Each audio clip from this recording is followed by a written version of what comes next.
Well, greetings, everybody, and welcome once again to the Rec Poker Podcast. I'm your host, Steve Fredland, and we are officially sponsored by Running Aces. We also have our official tour, which is Next Level Poker, and our other partners, the Poker is Fun Tour and PokerCoaching.com, which is Jonathan Little's site. So thanks to all of our sponsors and partners. We appreciate your support in this cool endeavor that we have going called Rec Poker. If you have any feedback of any kind, please reach out to me directly through Twitter, Facebook, email stevefredland@gmail.com. I get a lot of great emails from all y'all with some good ideas, good suggestions, and appreciate that more than I can say. So we're just trying to figure out what we're doing here, and appreciate your engagement and your encouragement along the way. A quick plug here for All In for Africa 7, which is coming up October 28th at Running Aces. Some really cool things going on there. We already have 40 different people that are donating prizes and will be bounties at the tournament. We're hoping we can break our record of 140 unique players that have shown up. I say unique players because we always get a ton of rebuys and a ton of add-ons, but the most we've had is 140 players, and hopefully we can break that record and raise as much money as possible for the Against Malaria Foundation, which is our partner organization through Reg Charity, which does phenomenal work in the poker community. So come and support that cause. It's going to be a great time. So with that, why don't we get into part 2 of 5 of the book study of Jonathan Little's book, Secrets of Professional Tournament Poker, Volume 1. This is covering chapters 5 and 6. So if you want to pause it here, read that first, and come back to the discussion, that's great. I don't think you have to read it in order to enjoy the conversation, but obviously it could increase your depth of learning. We've had some great success for people that have been part of this Rec Poker podcast. I mentioned it on Twitter the last couple of weeks. A lot of our folks have been scoring some big wins at tournaments at Running Aces and beyond. So I think we're learning as a group, and I think we're increasing our edge over those who aren't studying. So I'd say stay engaged and keep learning. What you're going to hear in this episode is a little bit of audio from Jonathan Little referring to this section, chapters 5 and 6. And then we'll turn it over to the discussion that I recorded with a number of recreational players a little while ago. And we'll hear what they had to say, some of their key thoughts from the book. So thanks for your encouragement and your engagement, and hopefully you will enjoy this episode and tell your family and friends about it. All right, see ya. Running Aces Casino and Racetrack has the best poker room in Minnesota, featuring 24/7 promos on all cash poker games, including earning $2 per hour in comps, plus the most player-friendly tourney structures. Visit runaces.com for daily promotions and the tournament calendar. Running Aces Casino and Racetrack, the official sponsor of Rec Poker. Hello everyone, this is Jonathan Little. I am here going over again some of the concepts from my book, Secrets of Professional Tournament Poker, Volume 1. Today we're going to be talking about various post-flop concepts when you are playing very deep stacked. The first thing you have to understand is that whenever you are betting after the flop, you're usually either value betting or bluffing. If you are not doing either of those things, you probably should not be betting. And this is something that gets a lot of amateur players in trouble. They will raise before the flop with a hand and then think that they have to continuation bet it every single time. And I think that is a huge error that will get them in trouble in the long run, especially when they start moving up and playing against players who realize that they are continuation betting 100% of the time. There are even some somewhat well-known players, I'm not going to throw their names out, but they're known for raising and continuation betting with 100% of hands, and virtually all of these players have stopped playing the high-stakes tournaments because this strategy is just not profitable. Typically, you want to be betting with your best hands. These are going to be your top pair, good kickers and better. And then your draws. And any draw kind of fits into this category. And just thinking about your range in general, you want to try to have about, at most, 2/3 draws in your range to 1/3 bluffs. I'm not really sure if I discussed this in the book, but it is an important concept. 2/3 bluffs, 1/3 value hands. And I say quote unquote bluffs. Bluffs mean the draws. And you'll find that if you have a very strong pre-flop range, because let's say you raise some early position and the board comes with mostly high cards, well, you're not going to have very many bluffs because you just should not have very many junky hands. If, say, the board comes king, queen, 3, and you raise from under the gun, well, there's just not many bluffs in your range at all. So for that reason, in those scenarios, you often want to be betting small with a lot of your range. As your range gets tilted towards value hands, you want to bet small. As you have more bluffs in your range, you typically want to bet a little bit on the larger side. So the times you don't want to bet are when you have a marginal made hand or when you just have absolute garbage. If you're playing strong ranges, you're going to find that often you have a decent amount of strong made hands in your range, and in that scenario, a lot of your quote unquote garbage becomes effectively a draw. So you can bet with some of your junk if you do have reasonable ranges. But if you are opening with wide ranges, you're going to have way too much junk in your range, and if you're bluffing too often, your opponents can raise you or call on the flop and then put you in pretty bad spots. So hands you typically want to check are your marginal made hands. So what are marginal made hands? Let's say you raise from early position with pocket jacks, and it does come king, queen, 3. Well, that's one of the few hands in your range that's very clearly a marginal made hand. If the flop checks down, you're usually pretty happy. I mean, you're probably going to win the pot if it goes check, check, check, check, check, check. However, if you bet and your opponent calls, like what is your opponent really calling with on king, queen, 3 that you're happy about? And it's not much. I mean, maybe you can get value from ace 10 or pocket 10s, but that's about it. So typically you want to just check with these hands. And sometimes you're looking to check call, sometimes you're looking to check fold. Say you do raise with pocket jacks from early position, and it comes king, queen, 3, and one player called you. If you know they're just straightforward and they only bet when they have something decent, you can just check fold. It's okay. And if you know your opponent's very aggressive and he'll just mindlessly attack whenever you check, well, that's a guy you probably want to consider calling at least the flop in the turn and see what develops on the river. Hopefully it should be clear, though, that if you are check calling the flop and turn and then folding the river every time, well, that's a horrible line to take versus an aggressive player because they're going to win the pot from you every single time on the river.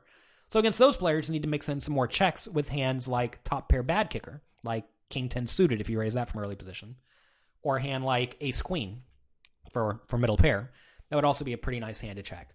There's definitely a lot to post-flop play. We discussed this extensively over at pokercoaching.com. There we have monthly homework questions that I ask the users to answer, and then I go through in a group webinar, and I go through and I analyze all of these students' answers, and we find what the students are doing right, what they're doing wrong, and we try to find holes in the students' game. And so far, the students have been loving it, and they've been putting up great scores in small and medium stakes, and even some high stakes tournaments. So I'm very happy at that. You can check that out at pokercoaching.com. So a few more tactics for playing the flop.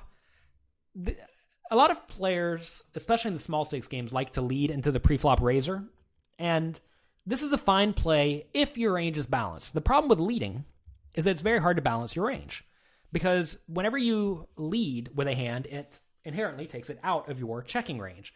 So if you're leading with, let's say, all of your top pairs, well, then when you check, you don't have top pairs anymore, and that's a problem because it makes your range very weak. If you are leading with only your junk, like let's say all of your bad gut shot straight draws that are not quite good enough to check call or check raise, well, now your opponent knows that you don't have those in your range when you check, and that makes your checking range stronger. So typically, the times you want to lead in small stakes games are when you're trying to exploit your opponent. And you have to figure out what your opponent's going to do wrong. If your opponent's going to play well versus a lead, well, you just probably don't want to lead with anything. But let's say they always raise when you lead because they think leads are weak. Well, now you can just lead with all of your decent made hands because they're going to attack you and you're going to get them to bluff off their stack. Alternatively, if they think leads are always strong or they just play straightforwardly, you can lead with all of your junk because they're going to fold out too often. So leading is typically reserved as an exploitative play versus small stakes and medium stakes, or just weak players in general. It's important to understand that the stakes you're playing do not actually matter because money is relative. I mean, for example, whenever I first started playing, like I mentioned in one of the previous recordings here on this podcast, I started with $50, right? And $10 was a lot of money to me back then. And I mean, I practiced very sound bankroll management. I always kept about 100 buy-ins in my account. And, $50 was, $5 was a lot of money. And, now I don't care about $5 at all. And that's just because money is indeed relative. And the same thing with player types. You have to understand that you're not playing against players in specific games. You're playing against players who have specific holes in their game or in their strategy. And as you play smaller stakes, the players tend to just get worse. And as you play higher stakes, the players get better. But there are still some bad players in high stakes games. And typically in the very high stakes games, those only run when a bad player shows up, because otherwise it's just a bunch of really good players trading money. And a lot of good players don't want to just sit there and trade money with a ton of variance involved. So anyway, that was a bit of a tangent. Other things you can do on the flop. You can also raise or check raise the flop as a bluff. This is a very strong play to make versus players who continuation bet too often. And that's just because they cannot properly defend versus a check raise unless they continue with stuff like ace high. And you're not going to find very many people who will continuation bet with ace high and then call a check raise with ace high, seeing what happens on the turn.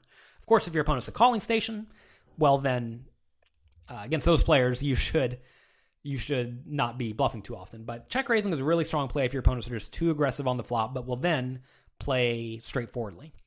Floating is when you call a pre-flop raise and then call a continuation bet on the flop with a wide range, looking to steal the pot on the turn, either by betting the turn when your opponent checks or by raising the turn if your opponent bets. When you float, you do not always have to make a play. Often you want to be looking to bluff whenever the turn card is scary for your opponent's range. So, for example, say someone raises, you call on the button with whatever. Flop comes 8 of hearts, 7 of hearts, 3 of diamonds. Your opponent bets, you call, turns a 9 of hearts or a 6 of hearts, right? Those are obviously good turn cards for you to consider bluffing on because you can easily represent the straights and the flushes, whereas your opponent, if they raise from early-ish position or even middle position, probably doesn't have a whole lot of hands like straights and flushes in their range. Of course, they could have the straights or flushes, but odds are they don't. I actually have a program over at Float the Turn called the Float the Turn Range Analyzer. You can find that under the tool section. It's completely free. And there you can go through, and if you plug in your opponent's earlier middle position raising range, you'll see that on the turn, they really don't have very many flushes or straights at all. And if you're the preflop, or you're the preflop and the flop caller, you should often have at least some number of those hands. So go play around with that. Again, you can get that at floattheturn.com. When there was a preflop re-raise, that often makes the ranges generally stronger. And whenever that happens, you have to understand that you get to flop with stronger ranges. Therefore, you have to be a little bit more conservative, especially when it comes to running bluffs, because your opponent should often have something. That said, so it depends a lot on who the preflop raiser or re-raiser is. So say someone raises and you re-raise and they call, well, you should have a much stronger range than that player because presumably they would 4-bet with their best hands. So when they just call, often you have a range advantage, is what it's referred to as, and you can bet small on the flop and put them in pretty bad spots. Alternatively, if you're in your opponent's shoes where you raise and someone else re-raises you and then you call, well, now they often have the range advantage. So you can do a few things to mitigate that. You can make sure that you are not calling 3-bets from out of position too wide. Perhaps you adjust by using a 4-bet or fold strategy before the flop. And also, you can just play strong-ish ranges to where your opponent really should not have that much of an advantage over you. Alternatively, if you don't want to be 4-betting with a lot of bluffs, you could just call with all of your premium hands when you get 3-bets. And that's going to keep your range strong so that if you have hands like aces and kings and queens in your raise and then calling of a 3-bet range and your opponent thinks those hands are just not in your range because they assume you would 4-bet them, that's going to lead to them making a lot of errors and also just generally strengthens your range. Do not think that just because you have what is traditionally considered to be a strong hand that you must re-raise. You want to play your hand and lead in a way that leads to you winning the most money on average. And especially against aggressive players, often the way that you win most money is by playing your hand a little bit slowly. Not necessarily trapping or anything. We're not trying to check raise them at any point. But we're trying to check and induce them to bluff us. Check, call, check, call, check, call. And that's going to put them in pretty nasty spots. Finally, on the flop, multi-way pot considerations are very important. As you play more multi-way, it's going to be more likely that someone has something. So this should lead to you continuation betting less often, bluffing the flop less often, and just generally making fewer aggressive plays as a bluff. And that's just because someone is going to have something, and if it's not you, well, it's probably one of your opponents. So that's going to be it for today. I want to thank you all for being here again. I hope you're enjoying the book. Definitely let me know on Twitter at Jonathan Little, and I'll talk to you next time. So for me, in section 2, chapters 5 and 6, this is post-flop concepts, playing the flop deep stack. For me, the key takeaways were, again, bluffing, stone-cold bluffs versus semi-bluffing, trying to have some hand equity. That's not always the case when I bluff, and I'm trying to get better at having at least some hand equity, some outs if things go south. Pot control has been something I've been thinking a lot about since reading the book, and I think it's helped me a lot in tournaments.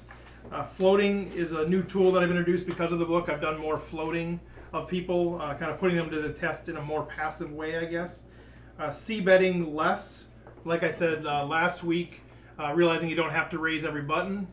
For me, realizing I don't have to always continuation bet if I bet pre-flop. There are times where it maybe doesn't make sense to do that. And then multi-way pots, I'm trying to bluff less in multi-way pots than I used to. Always thinking, well, if nobody wants it, I'm going to take it. And there are cases for that. But what I found is a lot of times people are just slow playing, or they're willing to call you, or whatever. So that's something else I took out of the book for multi-way pots. Yeah, I mean, this is an interesting thing because he started bringing up all those topics you just mentioned. I thought he mentioned he was continuation betting 85% of the time somewhere in there, which I thought. But I was probably 95%. Well, and I might have been 50. Are you sure it wasn't 100? Well, and I think for me, part of it, maybe you're right. He still C-bets a lot, but for me, sorry, I said not getting the conversation. Now I am, but defending myself, having a reason to C-bet, I'll say. I have more of a reason to continuation bet now. Right, but he did balance that, I thought, nicely by saying, you even on your C-bets or your button position, I said it's okay to fold, it's okay to not bet in these positions once in a while. That brings value to what you're doing when you are doing it.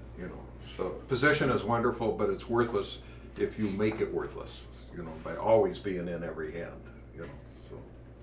So I don't know. He talked about we were talking about bluffing and knock betting and other things. He's now going to go back into, I liked a lot of the conversations about pot control and floating and other things that stop you from getting too many chips on the table too fast, which is what we see in these lower buy-in tournaments. Too many chips are getting in too fast, and we're not getting down to a playable hand later in the hand. That's all I have. For me, one of the big things was when he was talking about playing from the small blind, which I think is always challenging. He's pretty specific about being really tight in the small blind for the reason that obviously you're out of position for the rest of the hand. And he even says here, when someone raises from basically any position, you should usually re-raise or fold from the small blind as long as you do not have a hand with huge implied odds. Basically, if your hand is too weak to re-raise, you should fold. So the idea of folding on the small blind, that's news to me. I usually look for a reason to call, but obviously it makes sense. You're out of position. Yeah, I guess I would normally have looked at calling too, just because I've got halfway there or got something in already. But no, this section was really good for me. I had a couple of new terms because I hadn't heard of donk betting or the floating before. So some good concepts. I like the stuff about the idea of the check raising the flop, and he had the comment about failing to continuation bet is one of the biggest leaks in a weak player's game. And so I guess I'm one of the weak, because I don't continuation bet very much, so I was at that bottom end. So that idea of, maybe look at continuation betting a little bit more often, because people don't know that you didn't hit, instead of just having I didn't hit, so now I'm going to check. Well, we're going to read that. So that would imply if weak players fold too much, strong players go 95% or better. Yeah, I think there's an optimal point in there somewhere. I think what I got out of it, a lot of it was continuation betting. I always do a lot of continuation bets. I'm probably in that 80-85%. One of the things though that I noticed, he talked about the bet sizing. I was always half pot, or right around half pot. It's always going to be half pot, no matter what the flop is.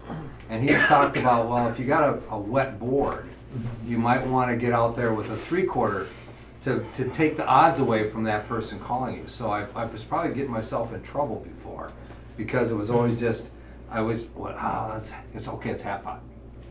And so that was a big eye opener for me. I think pot control is a big one for me, but I want to get into the discussion of why it's a big one for me. But yeah, I like pot control.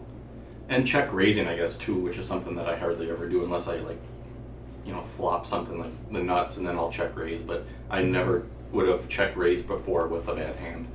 Like other people, I wrote down utilize the occasional donk bet. I don't know if I almost never donk bet, I don't think. So that was of interest, and a good reminder to not float out of position. I mean, he just basically said never float out of position.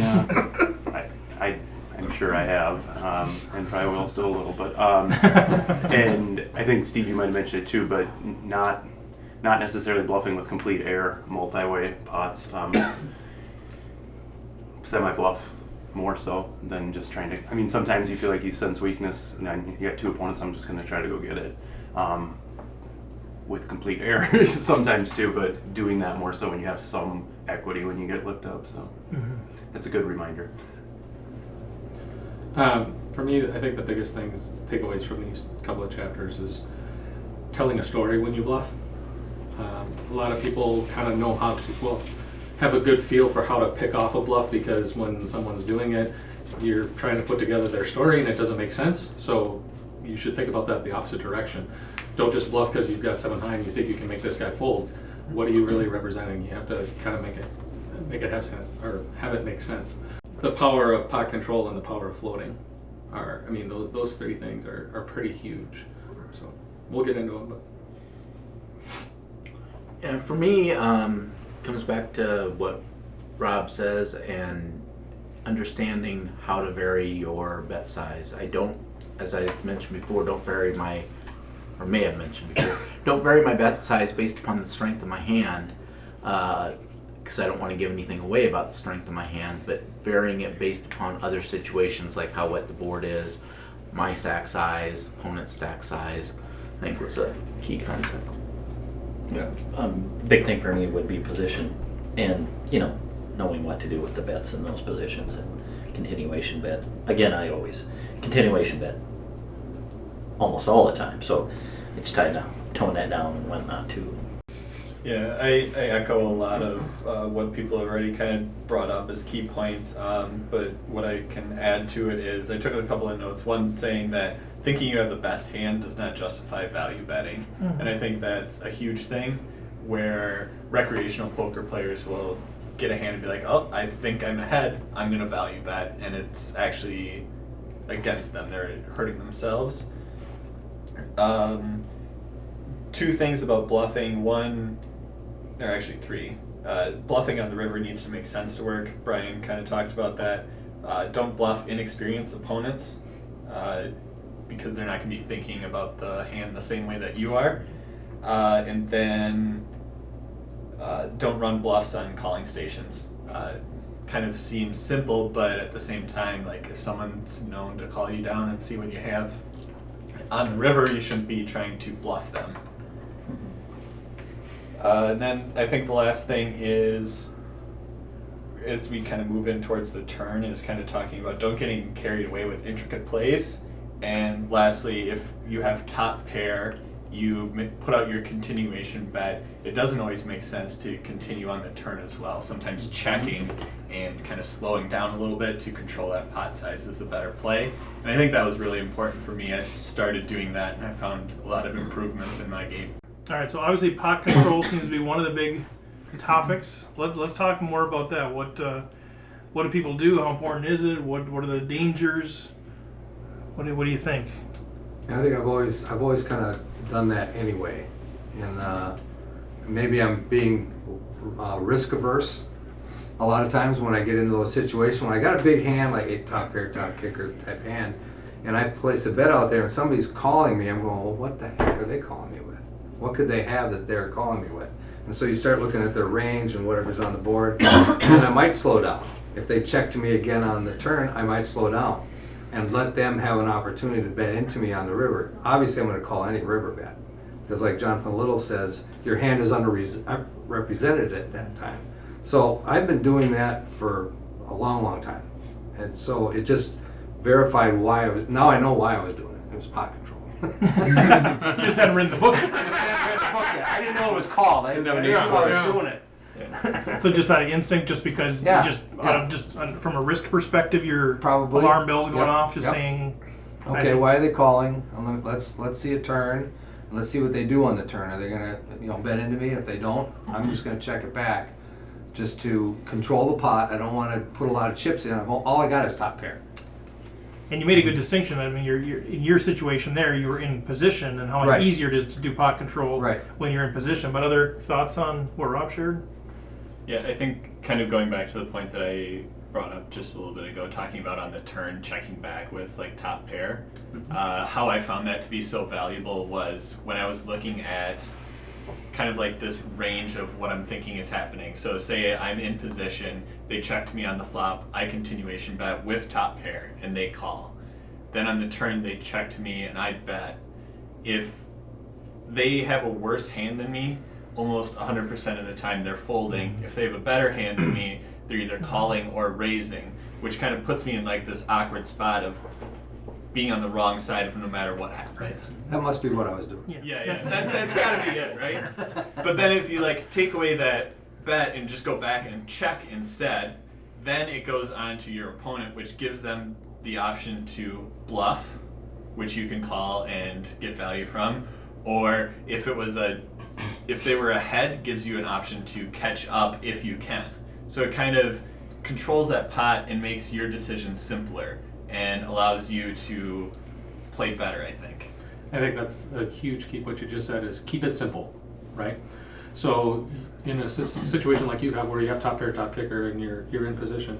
All right, so you raise pre-flop, flop comes out, you hit top pair, top kicker, they check you, you bet, they call.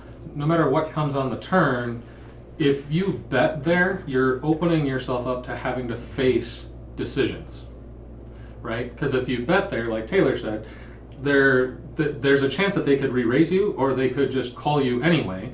And now, when the river comes, if they lead out, what are you really facing there? Depending on how wet the board was, or if anything connected at all, now you have no idea where you stand, but you're faced with probably having to call because you have enough showdown value at that point. Whereas if you check back the turn, you still have top pair, top kicker, no matter what comes on the river, even if they do donk bet. It's a much easier call than it is if the extra bets went in on the turn. And if you are behind and they did catch up, now you're not losing as much. That's really the kind of power of pot control, is when you do lose, you lose less. Yes.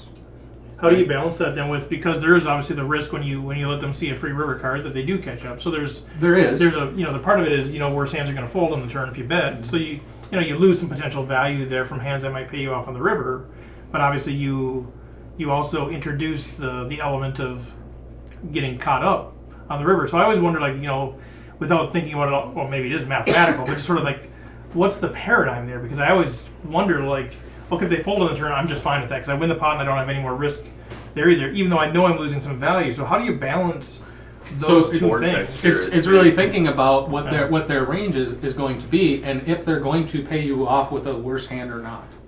Ever. Right, okay. So, because if they're going to fold to you on the turn, then they're going to fold to you on the river anyway. Let's see, I've got king queen on a king jack 7 board. I bet they call, so I think maybe they got a jack, just as part of their range. Right. Or they're going to think maybe you have a jack, you're trying to represent the king, whatever, right? So when the turn comes, and let's just say the turn is a blank. Right? If you check back, now they for sure don't put you on a king. They think it extremely unlikely. You like to represent your hand. Yeah, they think it's extremely unlikely you don't have a king. And then a jack rolls off on the river. Well, jack rolls off, and that's going to happen. But you know what? You want the guy with the jack to stay in the pot, because when the jack doesn't hit on the river, of course, they think you don't have a king. They're going to lead out, and that's where you get your value. Whereas with the jack, if you bet out the turn, the amount of time that they're going to fold that jack, because now you've represented aggression pre-flop, flop, and on the turn. Right. It's much more likely you have a king in your hand now. Now they're going to give up. You want your opponent to feel emboldened that they have you beat, right? So by checking back the turn, you're disguising the strength of your hand. Now they feel better about theirs. They're going to miss their hand much more often than they hit, getting you that extra bet. Yeah, I think it's just a matter of thinking through, 10% of the time they're going to hit their second pair, they're going to hit something I'm going to lose, versus 90% of the time they're not. Right. And how much of that time am I actually going to get an extra bet, and is that worth it? You're going to get that extra bet if they have second pair and any representation of any kind of kicker. You're going to get that extra bet on the river as close to 100% as either they're betting or they're going to call. Correct. Okay. Yep. Well, if the board is really wet, then pot control doesn't make as much sense because then all of a sudden there's a lot more hands. They have a much cards larger range. Yep. And you're not going to know what portion of those hit their particular And they can hand. represent a lot of things. Exactly. So, but if it's a really dry board and you're sitting there with, you know, top pair and like, let's say it's a jack high board, you have ace jack, you're not going to probably get a lot of money. You're not going to be able to get 3 streets of value because they're going to end up folding before that. So it goes back to what Brian was saying. How are you going to get money in with the best hand? And by checking the turn, that might give you the best chance of getting additional money in while still having the best hand. And you said that on the podcast before, checking for value, right? And so you would say you use pot control more on a dry board than you might on a wet board. Right, because the wet board, there's a wet board is scary. Right? A dry board isn't as scary. So yes, they're going to occasionally hit 2 pair, but that's a very small percentage of the time. Whereas a wet board, they could hit anything. But see, that's where on a wet board, that's where I would say I get nervous about you know, betting the turn there because I'm worried about getting check raised by a draw or something like that. And he says that in there. He says, be careful about your medium strength hands, which he describes as a top pair hand. Right. And on a wet board with top pair hand, I don't know what the odds of losing by the time you get to a river showdown on, but it's pretty high. You know, well, the concept that he talks about throughout the book, and I think it's really important, is trying to play as optimally as you can as if the cards were face up, right? So when we're talking about checking back the turn, if you know on the King Jack 7, right? On the King Jack 7, you have King Queen, like you said, and your opponent has a Jack in their hand. If the cards are face up and they've got a Jack, you can see that they have a Jack. Do you want to bet the turn, or do you want to let them try to pay you off on the river, right? On a wet board, all right, now you can see their hand. So let's say it's still the same King Jack 7, but it's King Jack of clubs, and they're holding Queen 10 of clubs. So it just destroyed, you know, their hand. They've got a monster there. Do you want to put money in on the turn and have them raise you off your hand, or do you want to check it back and then just call down on the river when there's a safe card that comes?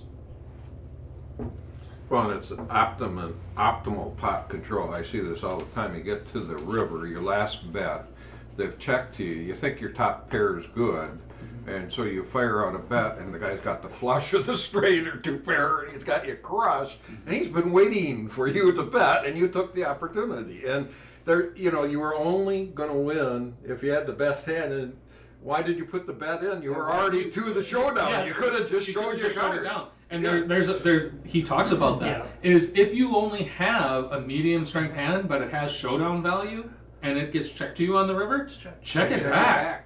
Check it back. You're only and you see it all the time, especially in some of these lower buy-in tournaments or even the bigger buy-in tournaments, but someone satellited in or whatever, and you can tell that by their play, is they called the flop because they've got a draw, right? And the draw hits on the turn. They're like, I got you now, I check. And you check back the turn and you can physically see them go, right? And you're just like, well, I guess I'm never putting any more money in, right? So that even when they do check the river, you're more than happy to check it back and then just muck your top kicker when they have to flip over their flush. So even on wet boards, there's value to checking back based on the range that you're putting your opponent on. I mean, when it gets to the river and everything comes in, the straight comes in, the flush comes in, whatever, if your opponent fires out into you, then you really just got to kind of trust your read on that person and did they have it or not, or are they just representing it, and how much are they betting based on the value of the pot and all of those kinds of things. But typically, by checking back the turn, again, it sounds counterintuitive, but you are in control of how the hand is playing out. This is one scenario where being passive actually takes control. So when I read the book, I thought he was saying that you should check control or a pot control the flop too. And is that if you're in position and you raised pre-flop and you hit the board, wouldn't you want a continuation bet anyways, or not necessarily? Let's say that you hit the board hard, right? You raised out of position with some sort of connected cards or one gapper or something like that. And when you raise, people are going to think, well, it was just one raise. They're not going to put you on aces and kings necessarily right away or anything like that. But let's say you just flop the nuts, right? Well, if you bet there, you're not going to get value from your hand all the time because you hit the flop so hard that it's not really possible for them to have hit it really hard, right? So there are times when, yeah, go ahead and check back the flop, block control, and it's also going to put them off kilter because they're going to be like, well, wait, you raised pre-flop. Why aren't you continuation betting now that this flop is coming? You have to balance it out because you have to bet your nuts there the same amount of time that you would check the nuts there, so that you can get paid off when you actually flop the nuts. But there is some value to checking back the flop, but generally it's for two reasons. One, because you knock the crap out of the flop and you want to make sure that you're getting value for it. Or two, you don't want to get raised off of a hand that has value based on your draw, right?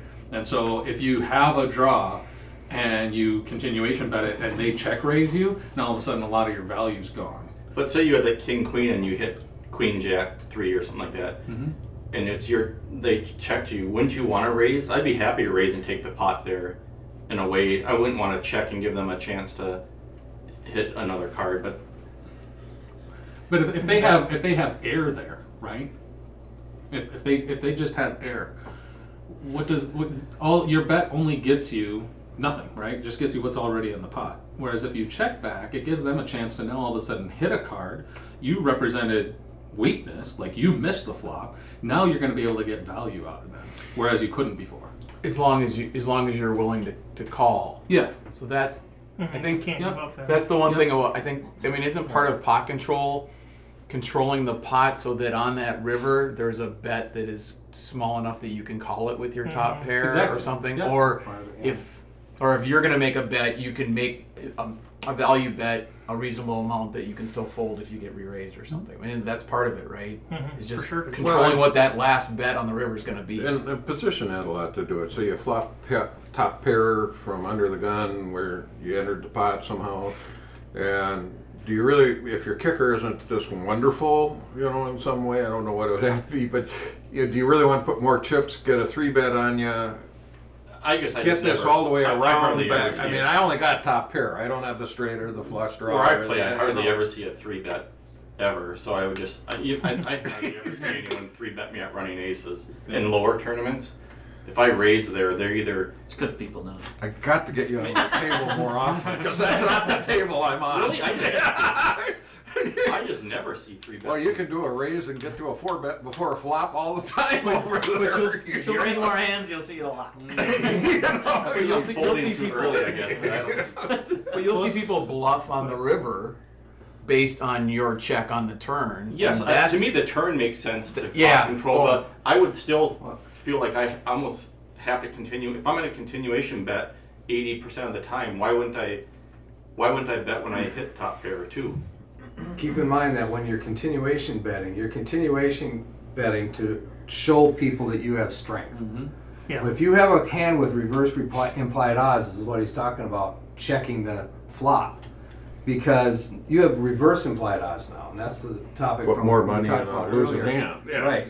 So if you got something like a king 10 and a king high flop, you check back, you leave their range wide open, and you still have top pair, and you've kept the pot in control, so that if they did have a hand like king queen, you're not going to get taken to the cleaners. You're going to control that pot enough. You're going to be able to call down and potentially win most of the time, but not lose a lot of chips when you are behind. That's reverse implied odds.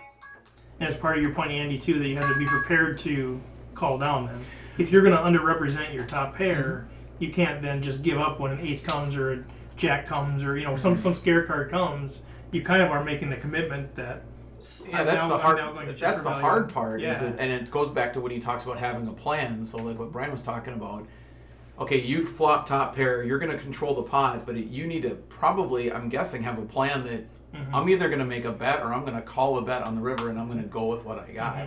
So Well, that's the hard part is you got to continue on with your plan.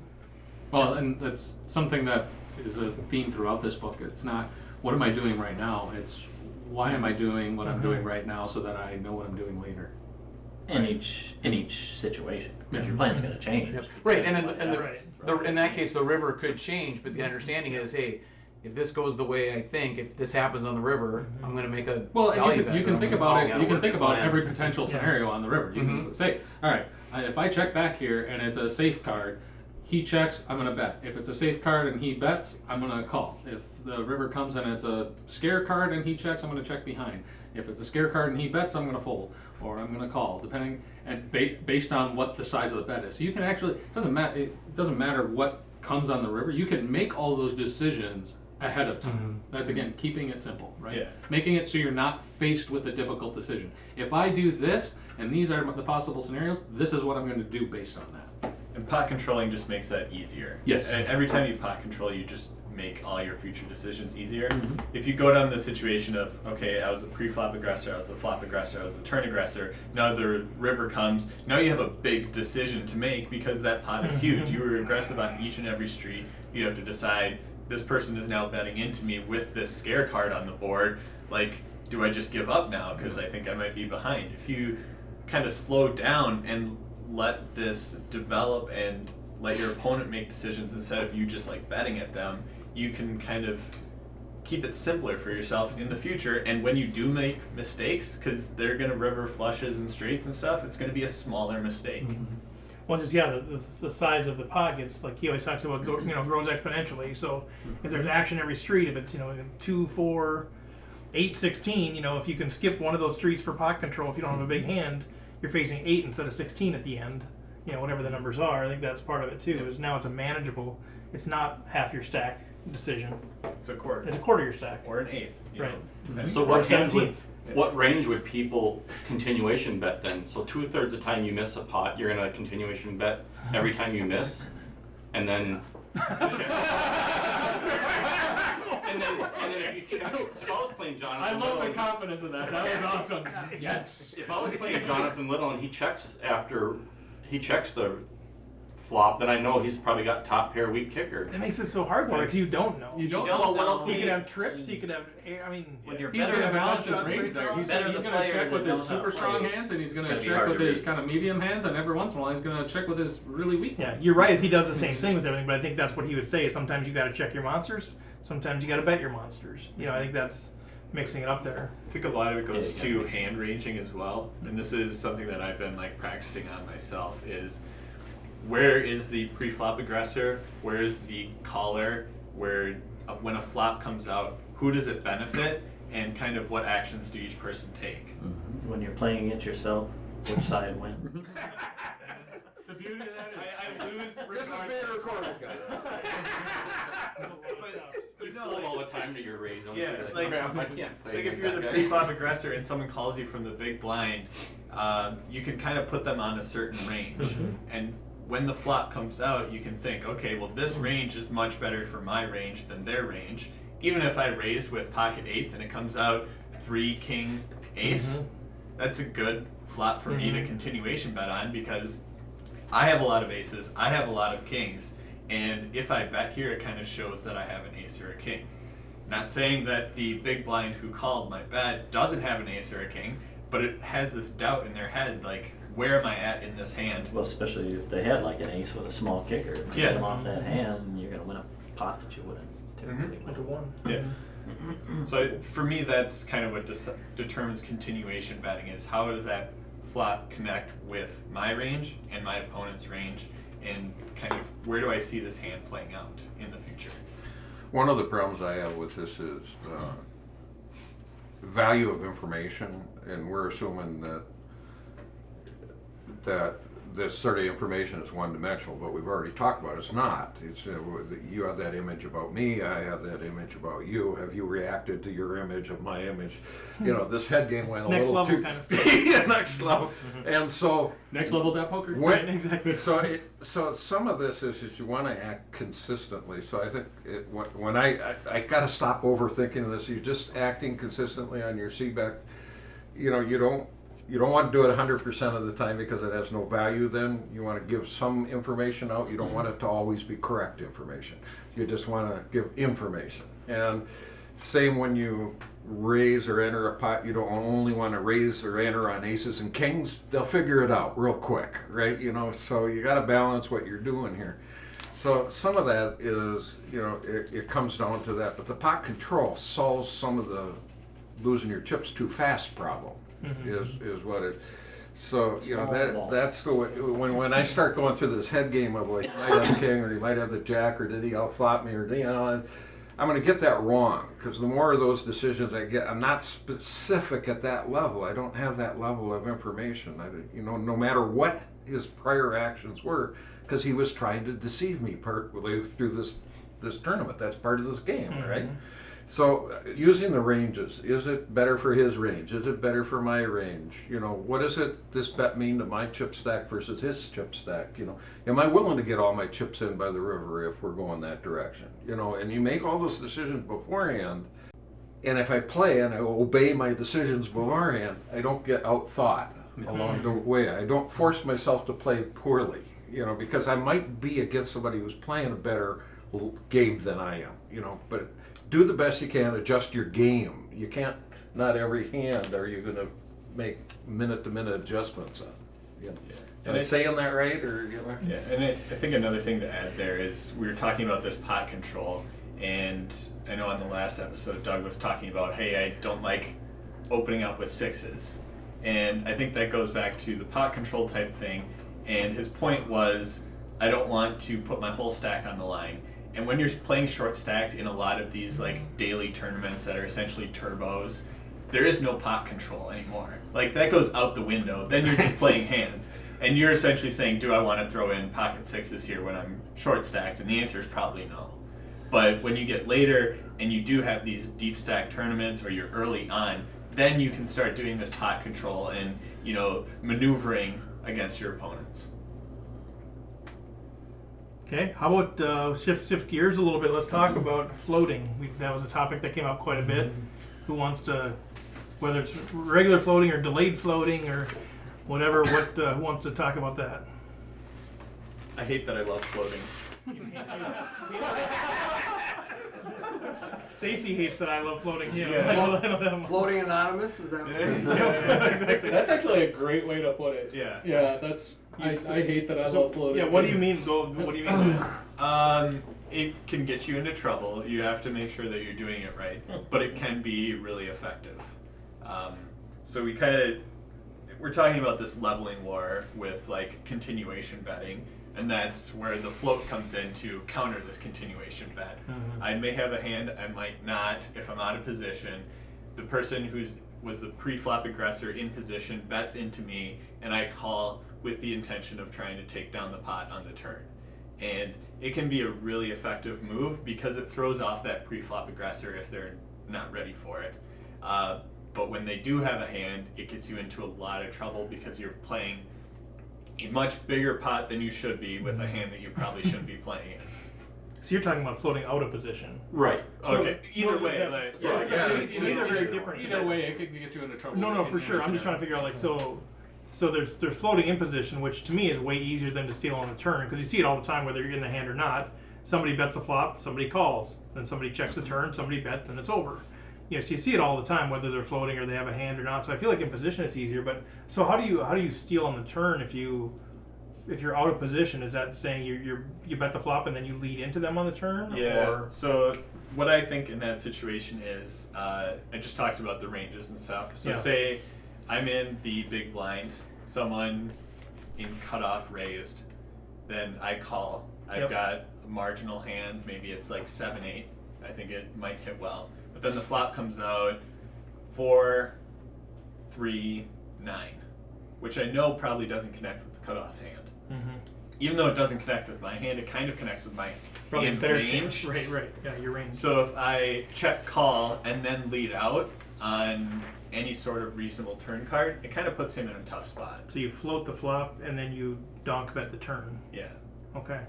Which can be effective. Like say he has ace king and nothing hits and he's got one more card to come and he thinks I have a pair, he's probably going to lay it down. So basically if there's not an ace or a king on the turn you're betting, is that pretty much how well, maybe a queen, maybe a jack, but if it comes out and it's a deuce or the board pairs, like that's better for my range than his range, which would make me continue with my float approach of trying to take down the pot on the turn.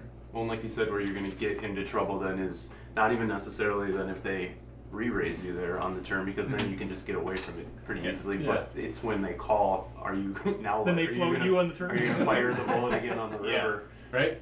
Right. I hate yes. that. I love it. Yeah, exactly. That's where it's like, Because then you're why did I you're- float? you're- Why did I do this? Well, in Taylor's example, let's say that the turn brings a deuce, so now it's 9-3 deuce out on the board. Like, you're coming out of the blinds, that deuce is much better for you than it is for him, and even if he's got ace king, so if you fire, there's a good chance that he's going to call, right? Just because he's like, well, even out of the big blind, you probably don't have a deuce in your hand. There's two of them on the board, so the odds of you having one are pretty small.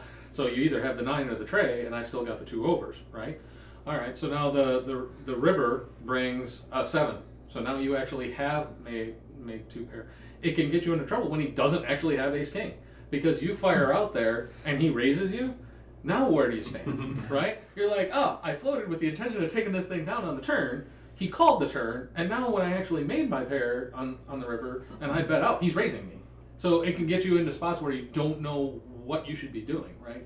So it takes away kind of that keep it simple, especially when you're doing it out of position. Yeah, maybe that's the key takeaway is it's just somewhat better to avoid doing it out of position. And I think that was his never float out of position. Which is exact Taylor. Came teach an old dog new tricks. But floating in position can get you into the same kind of trouble too. But it's easier to manage and control the pot once again because you have the position. You know if it's going to work on one street. On the turn, when they check the turn, you bet you know if it's going to work or not. Yep. Yeah. And floating, I used to give up on overcards when it wasn't an ace high overcard in my hand. If someone came out firing on the flop, and I would just call it just to see what would happen, or I would let it go because I'm like, well, I don't have an ace in my hand, so if I call and then it goes check, I don't really have showdown value, so I would just give it up more often than not. But if you do have that position and someone comes out firing, like we talked about before with dog betting, they usually have a fairly weak hand. So it's okay to just have king high in your hand or queen high in your hand, because if it does go check, your showdown value actually isn't all that bad. So floating to hit in position can really be a powerful thing, because now you've just called on the flop, and then the overcard comes that you have. They're gonna check. Again, now all options are available to you. Again, you can check behind, controlling the pot, disguising your hand. There's all kinds of things that you can do there. You can bet and just take it down if it's kind of wet board and you don't want them to catch up. I just know floating can be powerful because I hate it so much. Yeah. When I'm floated, if you say you have pocket tens and you're in middle position and somebody calls and the flop comes king high and you bet and they call, then a queen comes and then what? Then you're just do I really just want to give up tens here? No. But if I check, they're gonna bet. If I bet, they're gonna call. You go through these mental gymnastics of how far down the road do I want to go here with what's now potentially third pair. And so I think about the pain that I go through when people are floating me, whether they have it or not. I think, how can I apply that pain to somebody else and watch them start squirming with their tens? But yeah, you can get yourself in trouble. But it is a nice way to win pots. Do you guys float much or intentionally at all or? I feel like I've started to do it more because it just seems like if you are just doing a standard continuation bet all the time, good players are going to float you. So it just feels like you need to do that as well. Mm-hmm. Otherwise you're just you can't always fold to a continuation bet. So I try to look at it in the reverse. It's like, okay, that guy keeps continuation betting. I'm gonna. Are you able to summon up the courage then on the turn if they check to fire? Yeah, I mean it's hard. I think you have to have a plan. Yeah. But I think like what Taylor said too. I mean it does make it, at least it puts pressure. You're playing aggressive. You're taking control of the pot. So I think that's always probably a good thing when you're in position. Mm-hmm. I think the biggest danger of floating, at least for me, is folding in any pot is always the least fun option to make. Floating is very fun. And the poker is fun, as we've learned from the poker is fun too. Right, Try it right. out. So I think that's one of the things I struggle with is trying to remember winning is also fun. And trying You have to be there to win. Right. Trying to make the proper play for the long-term game as opposed to the what is fun right now. Right. So I think floating is a very powerful tool. I think it is one I have overused and not used for a reason other than it is not fun to fold. It's a high variance. Floating is it's really a higher variance play. I mean, I think that's such a good point that so many people don't fold. I mean, folding is like it sucks to fold, but you forget how important it is to and it fold also hands. goes back to what he said. You have to understand your opponent, which is another one of my weaknesses. Because if you're against someone who will continuation bet and then give up, then floating is very powerful. Because 2/3 of the time they're going to miss the pot, which means you can win 2/3 of the time. But if you're against someone who isn't going to necessarily give up, then floating isn't such a good idea. But if you have no idea how they're playing, then how do you know whether floating's a good idea? Floating can also be good against someone who's going to fire every street too, though. Right. Yeah. Because, like you said, they're going to miss, and if they're going to keep firing Every single time, every no matter single what. street, and I hit it on the turn, I'm just going to get paid off. Yeah. So I mean, floating is a great tool to use regardless of someone's ability to fire multiple streets. Well, It's if they are going to continuation bet regardless, at least one street, then get it in there. You know, don't go away. plus, a lot of these people that are just continuation betting all the time, you float them, and then you kind of tell they don't have a hand. You bet they're done. Right? Yep. So why not re-raise them if you've got the type of I get that with the player that's going to give up. I get that. You call them once and they check, you bet, you win. If they're going to fire every street, why not just re-raise them on the first flop bet that they make? Why not just re-raise them right there and see if it'll Well, you don't get be as much done? information. But if you don't have a hand, I'm saying if you're purely floating, like you haven't hit anything Right. yet, you want to float them with King 7, but they're a hyper aggressive player. Every time you float, But you can't on the turn, if they continue don't on the bet. turn. If they Yeah. do bet again, I mean, you get information on every step of the But you just said play. they're going to bet every street. Why would I sit there and call all the way Oh. down with the worst hand, and then would the intent then be to re-raise them on the river? Not necessarily. I think Well, you're saying they're gonna.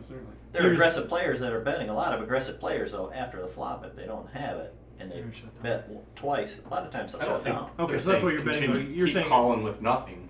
but No. I was saying we're against a player that we think is going to fire every street. Well, if they're that aggressive, do you want to face a 4-bet from them when you do raise instead of float? Well, right. That's so you So wouldn't float. that's- Then you're saying you wouldn't float against that kind of a player. No, I totally would. If I know that But somebody's when gonna, are you going to steal the pot? When Huh? I'm trying to understand, when do you steal the pot from a player like that? just because you float doesn't mean you have to steal the pot. You can You're floating You to can hit. you can That's what you're float saying. and hit. You're floating to hit. That's what With you're some saying. equity. Yeah, Absolutely. you can float to hit. You can float to I steal. got you. There's all kinds of things that you I can don't do. think we're assuming to be hands over Fair enough, at, yeah. at the turn. But I'm but, thinking of floating without as- but you can get yourself into trouble and you can't continue past Okay. the turn. I'm thinking of floating as floating with the intent to steal the pot, which is part of it. But you're saying There's you're saying more to floating it. with. There's I've more got to hand- it than that. I I've got mean, overs to the board or yeah, whatever. well, you have Yeah. overs to the board, or you know that this guy is just going to keep firing away with ace king no matter what, and it's Yeah. a board Okay. that's much better for your range than for his.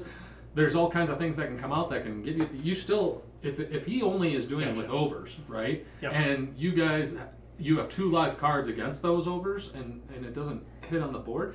Once the flop hits, you're still like 38% or something like that.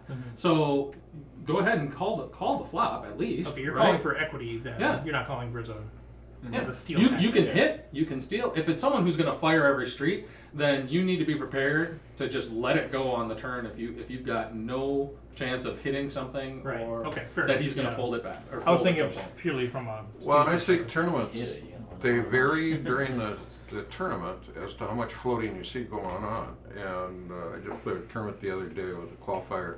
Started really aggressively. Way too many chips were getting damaged early in the tournament. Everybody's stack was getting down to a half stack, and then somebody had a double one stack. guy that had the... Well, no, it just kept moving around because the bet sizing was way too big, and then all of a sudden we went through this period of time where everybody was floating, and the aggression backed off. And during that period of time, really weird things. I remember a hand where everybody, there were 5 people in the hand, the flop came king, queen, jack with 2 suited cards. You would have thought somebody hit this thing like a monster and took the pot away. And they floated the thing all the way to the river, and a pair of 9s won with the river card. But it was such a rich board, and everybody had a little piece of it.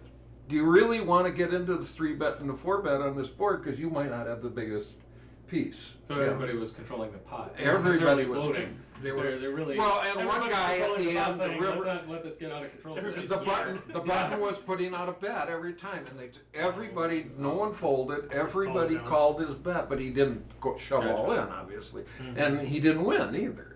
He should have stopped betting. He should have checked it. So he should have controlled the pot. He should have pot controlled. Gotcha. So, Steve, when you were talking about whether you float and whether you raise versus floating, and Little talks about it specifically in his book, and he talks about how, if you care, I'm on page 122, I happen to have marked it.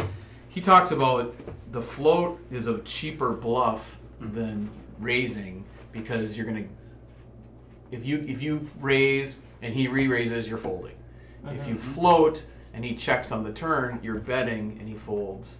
You've now successfully bluffed and risked less chips. So that's that's his kind of way of looking at that. If you float, obviously you risk less, but then you're assuming that a good chunk of the time he's going to check, that you can then bet on the turn. Yeah. Versus if he raises you, you're folding no matter almost all the time. I just like the idea of having fold equity at least, because I feel like that's on the flop at least. The re-raise gives me fold equity at that time, but I guess you're exchanging that fold equity for potential turn fold equity. Cheaper fold which could be cheaper. And if your opponent did have ace king in continuation bet the flop after missing, he's still got 2 cards to come. Sure. So he's less likely to actually fold for your fold equity than he is on the turn, because on the turn you've only got 1 card left to come. But is he likely to check on the turn? That's where kind of knowing the player, right? Is he likely to check on the turn, or is this a guy that's going to continue anyway? And now is maybe my chance to try to steal it? Or Yep, exactly. That's what I was saying before. Is if it's someone that's I really wasn't listening to you before. No, that's I'll just shut up. No, please, Brian. Thank you very much. Visit nextlevel.poker. It takes me 3 or 4 times to catch it. No, go ahead. But that's what I was saying before. Is you have to understand who your opponent is and when they're c-betting and how often they're going to c-bet and how many streets they're going to fire. And that's why I said, if it is someone who's going to fire every street, I'm going to float that flop every single time.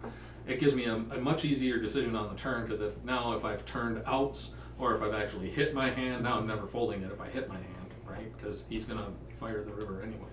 But if it's someone who is only going to fire the flop and only c-bet the flop and then check the turn to me, then I'm going to float the flop every time, because if he's going to check the turn to me, now whether I hit or not doesn't matter. Now I can represent that I have the hand and get him to fold. Yeah.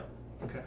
And because you're in position, you have the ability. I mean, if you can have him check to the turn, and then you can make whatever decision you want to make. You have a lot of options, I suppose. Yeah, I just think it's such a hard thing for me, and this is maybe a growth edge for me, is the floating against a guy that's going to continue to keep firing, even if I'm not there. Let's say I float him with 10-9, because I think he could have 2 big cards. That's a big part of his range, and then I hit a 10. Woohoo! But he fires the turn. He fires the river. I mean, obviously, guys like that can still have a hand. Yeah, they can. But you know what I mean? You and I played a hand like this in All In for Africa last year. Remember, you were in the blind and I was on the button, and there was a raise in front of me, and I had some crap like I normally do, and I'm like, well, let's just see what Steve's going to do, because he's been reading a lot, and just a couple weeks prior to that, I had dealt to him in a hand where he tried to squeeze play, and after the hand was over, we went to break, and I'm like, that didn't work out exactly like that. So I'm like, I'm gonna give him a chance to see if he's gonna do it again, and see if he's gonna make the appropriate raise size. So I just flatted, and sure as shit, here comes Steve out of the small blind with the squeeze play, and it was fabulous. And I'm like, I'm just gonna see how this plays out, because I want to see if I'm right. So I had like 3-7 or something. It was some crap, right? And I'm like, Steve's gonna c-bet the flop regardless. So I already know I'm calling the flop, and then we'll figure out what we're gonna do come the turn. So we see the flop. I miss. I have crap. He bets. I knew I have crap. I know I'm calling, so I just call automatically. The turn comes, and I actually hit my 3. And sure enough, here comes Steve just firing away again. And I'm like, I kind of give him props. Maybe he either has a hand or he's learning that he can't just give up, right? And so then he fired again, and I'm just like, I'll just call with my 3. And the river comes, and Steve checks, and I was super happy to just flip over my 3 before he had a chance to flip over his cards and go, I win. I don't even remember. It's like me reliving the whole thing. I believe it. But then he was like, you just knew I was going to squeeze there. And I'm like, yup. And he goes, and you just floated me there with crap? And I'm like, yup. And see, that's a situation where you don't want to necessarily fire back over the top on the turn, because if he's reached that level where he can understand that I'm going to be playing back at him, even though I don't have a very strong hand, now he can make my decision very difficult and 3-bet over the top on the turn. Whereas if I just call on the turn, even though now I've hit my hand, there's potentially, if he would have fired the river, I'm still calling. But I just really was tickled pink to flip it over and go, I win. And that's because it was Steve, and you know how he plays. Right, and so knowing your him opponent to do these things. Right. Yep. So that's what Little talks a lot about that, about knowing your opponent. And sorry, I didn't want to embarrass you on your own podcast. No, but it was you embarrassed yourself. What was the name of that website again? Next Level of Poker. No. But yeah, that's it. But that's the kind of situation where, right, you know, the power of that float. The float, yeah. Yeah, and I'm sure it drove me crazy. It did. I'm sure it drove me crazy. No, just that you were floating me to start. And then you hit probably too. Yeah. Well, and what they did, and Doug's summary, he says floating with is the idea of calling the bet and continuing in the pot with the idea of taking it down on a later street, which isn't too much different than calling the bet to see if I hit. It's not. Well, right. I was just gonna try and take it down on the turn, but I happened to hit my 3. Yeah. So then I was like, now I want to kind of embarrass Now I got him. a monster. Yeah. I just want to show him I'm gonna win with a 3. Right. But that's the other thing about floating too, is it does give you the opportunity Right. to improve your hand. Right. Yep. Right. That's a point of it too. Yeah. No, for sure. Well, and it's, you know, how some of us rec players go home a lot. So you get the pocket case, you get this mixed middle crappy flop out there, and no one's betting at you, and you just think you're golden and that nothing can ever beat you. You know, so rather than pot control or anything, you're firing, right? You know, and he's in there with his 3-7, hits 2 pairs and send me home. You know, and I just, how could he do that? I hate him. I just hate him. It's a long-term game. Yeah. It's a long-term game. Just make the right decisions for over the long term, and eventually that guy, you'll have all his money. Yeah. Well, a lot of other stuff we can talk about this section, but anything else people want to? I know we didn't touch on everything, but anything else that we want to? Final words on chapters? What was it, 4 and 5 or 5 and 6? I know we didn't get a chance to talk about varying bet sizes or some of the bluffing stuff or some of the value betting stuff. Anybody want to quickly touch on any of that before we go? Just real quick for bluffing, your bluff has to make sense. Because if your bluff doesn't make sense, it's not going to work. So if you're doing just a pure bluff, it's just not going to work. So you hear that all the time. Yeah. Your story has to make sense. Right.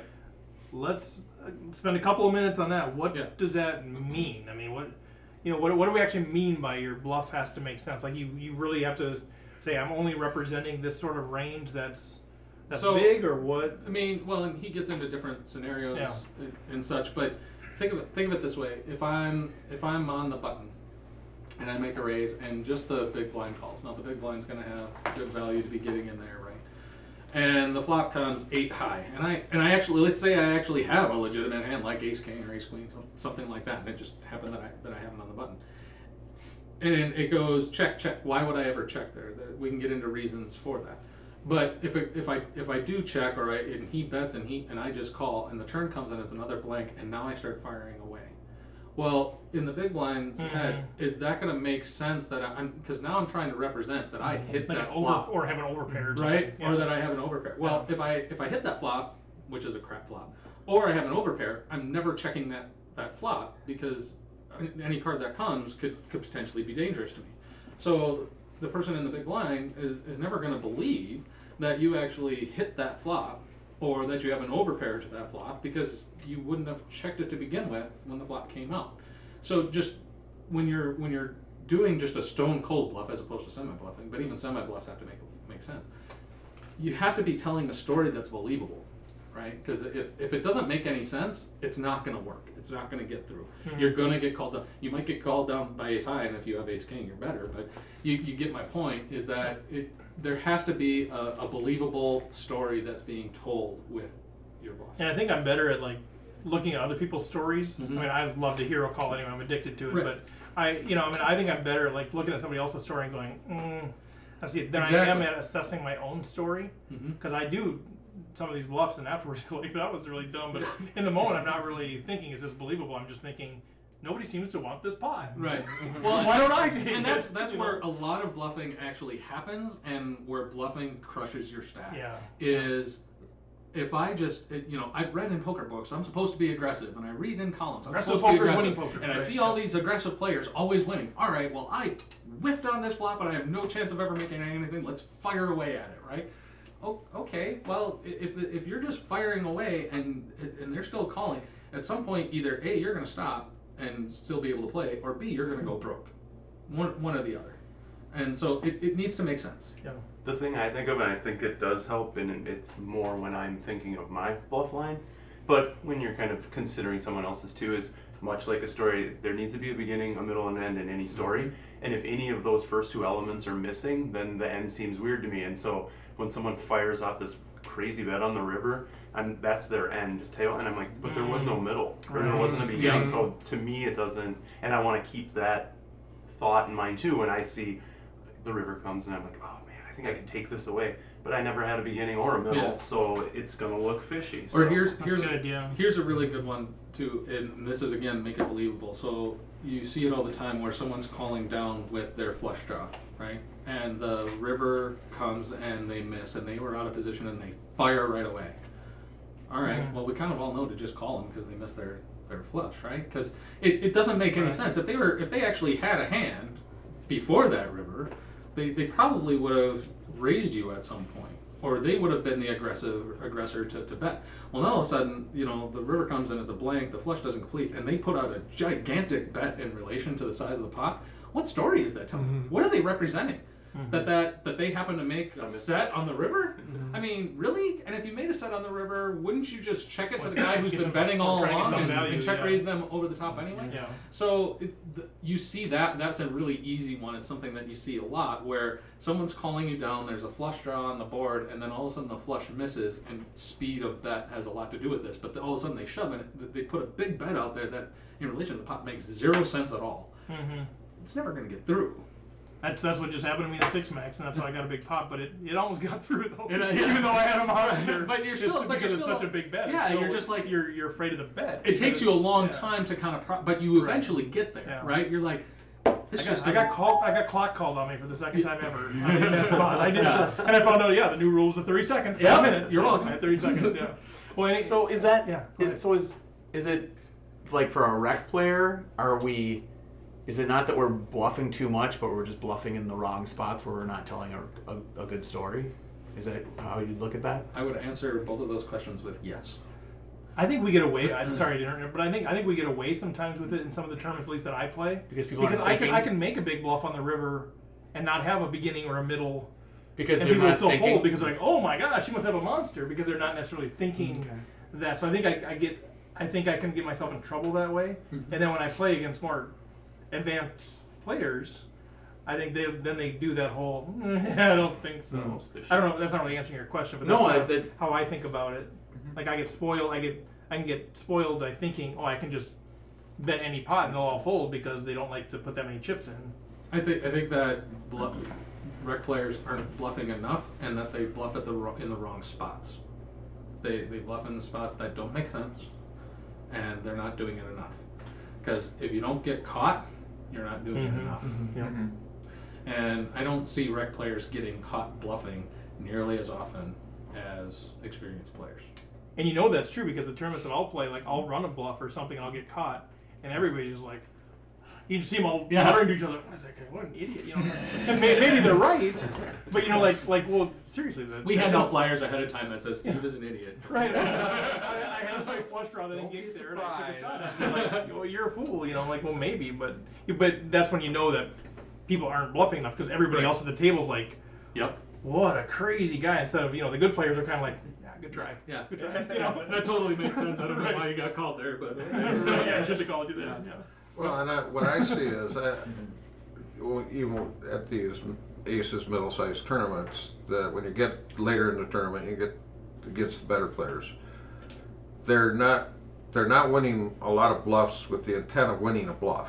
They're aggressive players in position, raising you, staying in the hand, getting all the way to the end. And I'm going to fold most of the time if I have nothing, if they're aggressively betting at me because I have a rec player and I attribute them with something. Mm-hmm. And somebody else didn't fold, and I get to see their hands ahead of both of them. Right. And but when you get down to diagnosing that whole series of cards, it wasn't a crazy wild ass, cold ass bluff. It was a semi bluff. They were all in the hand or position and playing normal See what they poker. were playing. This is the result of what happened. And they told a story. And they told the story, and and it happened. The difference between playing your cards and playing the poker, Playing and the players and I was that player at the table they were playing. So. Now, if you hit, you're gonna get paid out. But the problem is, I get paid well by these guys. Yeah, I mean when I'm there, I get if paid. you do get hit, you're gonna get paid well. The only problem then is you're dependent on getting hit, and I think that's minimizes your chance potential of winning. winning. Yes, when you're correct. When you're dependent on because I do that. Like if I could just hit a set against these guys, of course. But it doesn't happen very often. You could end up going out set over set. Right. Yeah. All right. Any other thoughts on that? Sorry, that section? was supposed to be quick, and Oh well, I'm the worst. This is why I don't get paid to facilitate anything. All right. Running Aces Casino and Racetrack has the best poker room in Minnesota, featuring 24/7 promos on all cash poker games, including earning $2 per hour in comps, plus the most player-friendly tourney structures. Visit runaces.com for daily promotions and the tournament calendar. Running Aces Casino and Racetrack, the official sponsor of Rec Poker. Well, that's it for another episode of Rec Poker. You can find us on Twitter at Rec Poker, on Facebook, and also feel free to contact me directly, stevefredland@gmail.com, and let me know any feedback that you have on this episode or ideas for upcoming episodes. Once again, thanks for joining us.